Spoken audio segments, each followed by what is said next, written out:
ఆ వ్యక్తి యొక్క బుద్ధి అతన్ని సక్రమైన మార్గంలో పెడుతుంది అనేదానికి ఇదొక ఉదాహరణ. అందుకనే దైవుడికి పూజ చేయాలి. ఎందుకు చేయాలంటే ఇట్లాంటి సమయం వచ్చినప్పుడు ఆయన మన బుద్ధిని ప్రచోదనం చేస్తాడు. ఏం చేయాలో దారి తెలియని సమయంలో దారి తెలుసుకునేందుకు, ఒక దారి ఏర్పరిచేందుకు, ఒక మార్గం చూపించేందుకు, ఒక ఆశ చిగురించేందుకు ఒక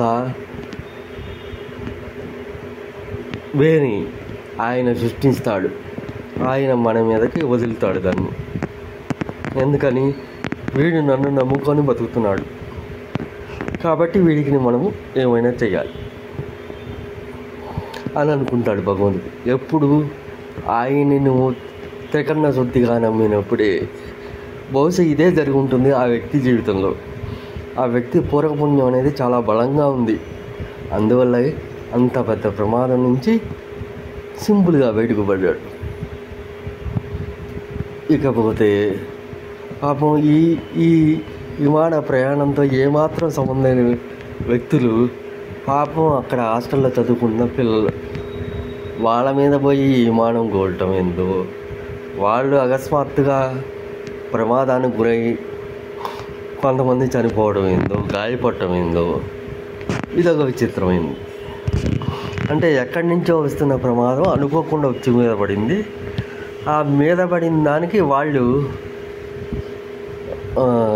బర్న్ అయిపోయారు. ఇది ఎలా జరుగుతుంది? ఇది ఒక సర్పదోషం.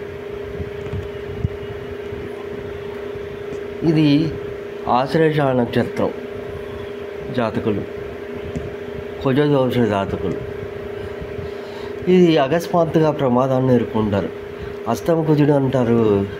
బహుశా ఇదేనేమో ఈ ప్రమాదం అనుకోకుండా వాళ్ళ మీద పడి ఆ ఆయిల్ అంతా అక్కడ పడి మండిపోవడంతో పాపం కింద అన్యపుణ్యం ఎరగని అమాయకులు, చదువుకున్న విద్యార్థులు బలైపోయారు. ఇది విద్రోహ చర్య అవునా కాదా అని అనే కంటే, మన కర్మ అనేది ఎవరిని వదిలిపెట్టదు. మనం సత్కర్మ చేస్తే సత్ఫలితం, దుష్కర్మ చేస్తే దుష్ఫలితం ఖచ్చితంగా ఎవరైనా అనుభవించి తీరాల్సిందే. ఆఖరికి కృష్ణుడు కూడా తన వంశం వారు తన ముందే కొట్టుకొని చచ్చిపోతుంటే చూస్తూ ఉన్నాడే కానీ ఏమీ చేయలేకపోయాడు. ఇదే విధేయకృతం. దీనికి ఎవరైనా సరే బద్దులే. కాబట్టి వారి జీవితంలో ఆ విధంగా జరిగిపోయింది. ఇంకపోతే కాబట్టి దేవుడి పూజ అనేది చాలా ముఖ్యమైనది.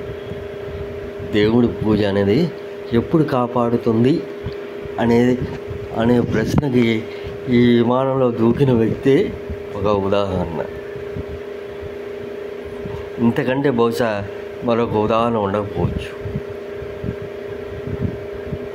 అంటే మనిషి ఆయువే కనుక ఉంటే ఎంత ఆపద ఉన్నా కూడా బతికి కడతాడు.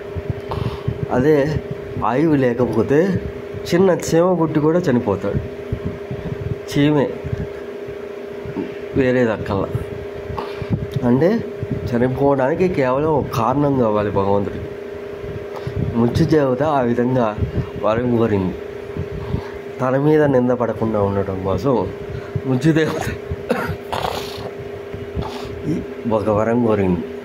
అదే ఈ కారణం. ఆ వ్యక్తులందరూ పోవాలి, ఒక కారణం జరగాలి.